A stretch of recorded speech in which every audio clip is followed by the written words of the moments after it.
Gorgeous. Aviola here, founder of womanifesting.com and the Spiritpreneur Visibility Lab and the Spiritpreneur to Author Visibility Book Lab for coaches, healers, and creative gurus. Okay, so I'm here in my messy hallway. I am doing my spring cleaning. If you saw my spiritual spring cleaning video, if you didn't, definitely check it out. I am doing donating, decluttering, all of that. That's why you see boxes and bags over there. And in this video, I'm going to be talking to you about working from home. Let me get a good angle. I think over here is better. Yes. All right. So I'm going to be talking to you about working from home because there are so many people who are new to working from home because of this global pandemic. So for all of you, welcome to the party. I have been a work from homer for the majority of my adult career as a coach, healer, writer, speaker, creative, and maker. Now, of course, when I'm speaking somewhere or I am hosting my incredible retreats or events, I am outside of my home because that's what's required. But I happen to love working from home, and it works with my personality. It works with who I am as a person. For those of you who know personality tests, I'm an INFJ. So working at home for me is the cat's pajamas. I have friends who do exactly what I do, and they are not work from home people. And what they generally will do is join a workspace, because I have a lot of team members, but they work virtually, just like I work virtually, and we, work over the airwaves, as my dad would put it. We work via the internet and chat and etc. But I'll get to that in a second. So I'm going to be sharing the tips that I'm going to be sharing, particularly work for people like me who have attention deficit challenges. If you are someone who find it hard to focus or concentrate, then these tips are for you. Okay. All right. So let's just get into it. I want to share with you also that this is probably the 5th time that I tried to make this video because I kept on getting interrupted, which is the challenge that most people have when you're working from home.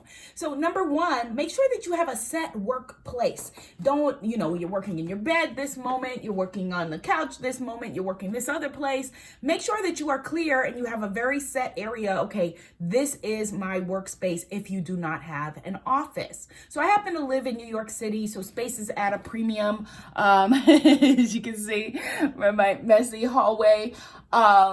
So for me, my office area it doubles as a dining table when I have big guest meals. But I often don't have big situations where people are coming to sit down for a formal meal. That happens maybe twice a year or so. So the rest of the time, that table is my desk.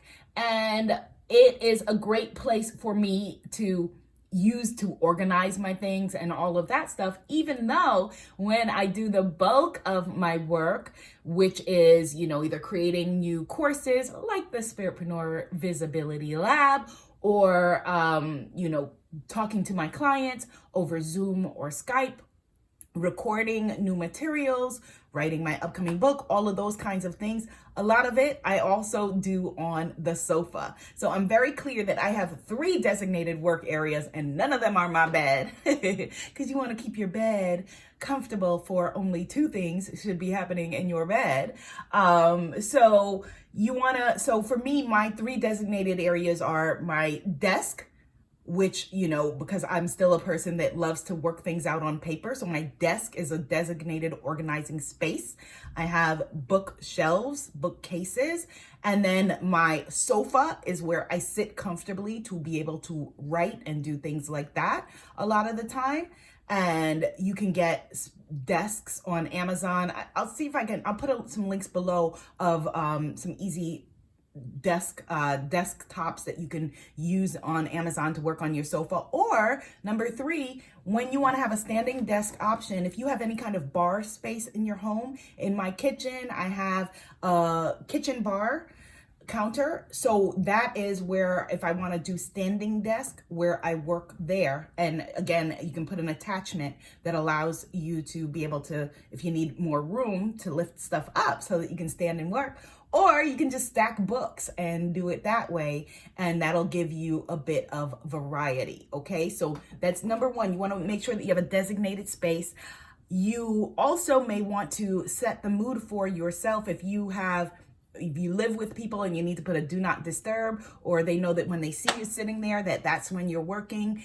That is very, very important. I love to sometimes work with jazz music, because if I work with music with words, jazz or classical music, if I work with music with words, it's too much in my head. Sometimes I light candles, for scented candles for the scent. Do whatever it takes to give you a productive feeling. All right. Number 2, no TV or apps or distractions. This is one of the most challenging, because people assume, it's really crazy. Like, for a long time, luckily working from home is getting more common now, but for a long time, people didn't understand, the people I love in my life, that working from home means you're working from home. So still, this is the 3rd time I've tried to record this, because my mom sent me a random message and was like, can you order me some water? Which, this is a pandemic, so of course I shut things down and ordered my mom as much water as I'm able to find. But, her usual messages would be like, hey, are you watching Ellen? Even though I've never seen the show before, except for once when another family member was on it, so people don't understand that you're working from home, and you may have to convey that to them. And it was very frustrating. It honestly used to make me very angry years ago. Like, when people would do that, hey, can you hang out? No, I'm working, because people didn't understand. Now I'm a little bit more lenient with it. People don't understand. It's okay. Just explain it to them. It is not a value judgment on you or what you do, which is how I was taking it. That somehow, you wouldn't disturb other people at their jobs, but me, hey, call me up, show up, whatever. So, just know that for your focus, you have to do what's required. And that means, maybe no TV, no apps. You have to treat your time as the same way as if you were in another office. Now, here is the caveat. For example, during my usual first meal of the day, it usually corresponds with The View. And I like watching, the first 45 minutes of The View and taking a morning break at that time. However, I know that immediately after I have to go back to work, that used to also be my workout slot. I would work out and then watch The View and go back to work. If you're able to do something like that, please do. It again depends on what your attention issues are and if you're able to go back to work after that. I had a therapist that I was working with. She's a breathwork coach. But for me, it's very much like therapy. She's amazing. Kathleen Booker, look her up or let me know if you need a breathwork coach. And I had to tell her that I couldn't schedule anymore during my work day. And she didn't understand why. And the reason is that for me, I have to have, very set parameters when I'm working. If I go off now and have a breath work session or stop to do something else, my brain is now in a different zone, and it's very challenging for me to get back into the flow of work. When I'm working, I'm like in the flow of work and I can work, for hours on end. But then when my brain switches into something else, I'm in something else mode. So be very clear about your distractions. I know this part is very challenging. You may need to turn off your phone, put it in another area or something like that. And if that's what you need to do, do what you got to do. All right. Number 3, set your meal times. Don't leave things random. If you were working with somebody else or working for somebody else, or at an office, you have set times when you're going to eat, right?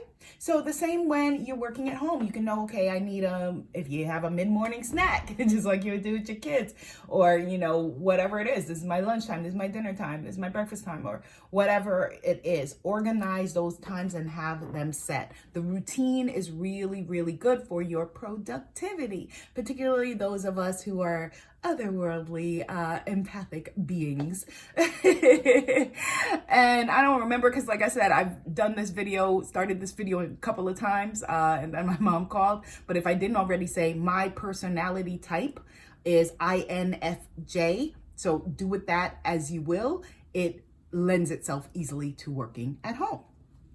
Number 4, no friend zone. This is a no friend time during when you're working. Now, for those people who have personalities where you are extroverted and you can go and work and you're around a lot of people and we're all working, that's great. Go for it. If you can talk on the phone to your friend and get back to work. I cannot. So even when I'm texting with my friend, it is a full-on sport. I'm like, yeah.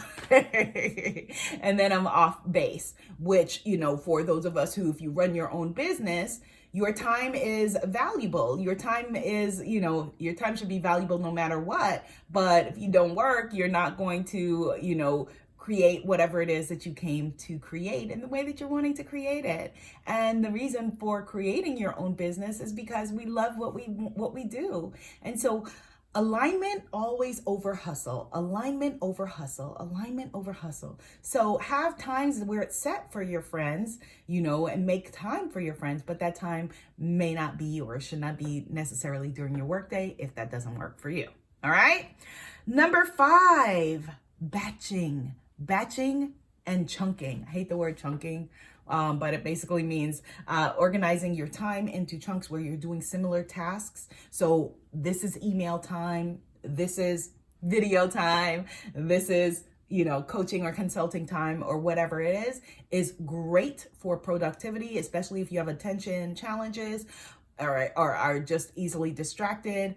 Batching, chunking your time is wonderful. Along those lines, number 6, I call it, I divide my day into what I call shifts, just like if you were working for someone else, and it's 4-hour shifts. And I have very clear times where, my shifts are 8 to 12, noon to 4, 4 to 8, 8 to 12, did I do it right? 8 to 12, noon to 12, noon to 8 to 12, 12 to 4, 4 to 8.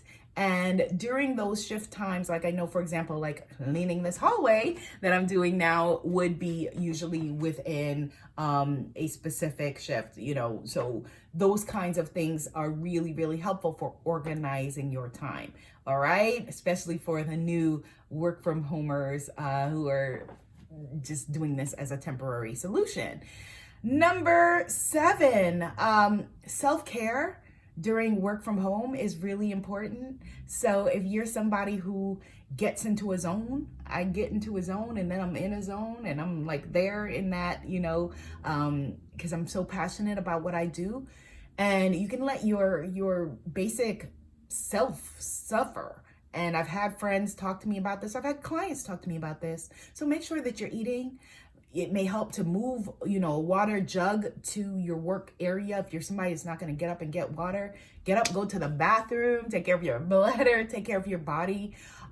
Just nurture yourself. Like I said, music, if that helps you, some nice candles. If that's something that you do, just create your environment and take care of you. Take care of your own health and well-being. And then last but not least, number 8, let's talk about your team. So no goddess is an island, and we all have team members that you're working with, whether you work with someone else or you work for yourself, or you should, because, it's the most, it's the biggest gift. Delegation is the biggest gift that you can give to yourself and allows you to be able to scale and grow your business. So my team members and I are all virtual. So, the beautiful thing is that, a lot of people are finding through this pandemic, well, it's not beautiful, but that a lot of the in-person meetings and things like that they would have before, a lot of it could be answered by an email. So make sure that you have set ways to communicate with your team. Monday.com, Asana, these are softwares that will allow you to be organized. If you don't have access to that, simple, emails and, Google Drive, but you should have set protocols on, for example, always, instead of starting a random new chain, always hit return and reply in the email. You know, what do you reply all and what do you not? What do you blind CC and what do you not?